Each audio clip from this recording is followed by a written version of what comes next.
This is a 2006 Mercedes ML500, and just to let you know how to loosen the, see this right here?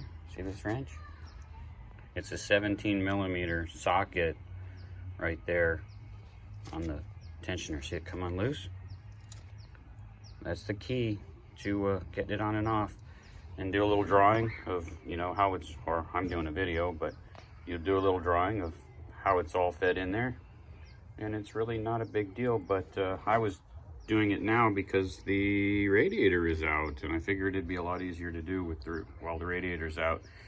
And I got a little closer to it, and it's kind of needs to be replaced anyway.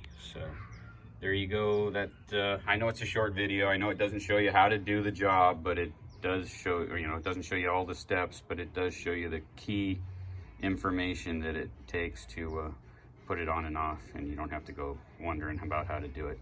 All right, and a long breaker bar just gives you more leverage on that, makes it easier to work with instead of a short socket wrench. All right, take her easy. Hope that helps.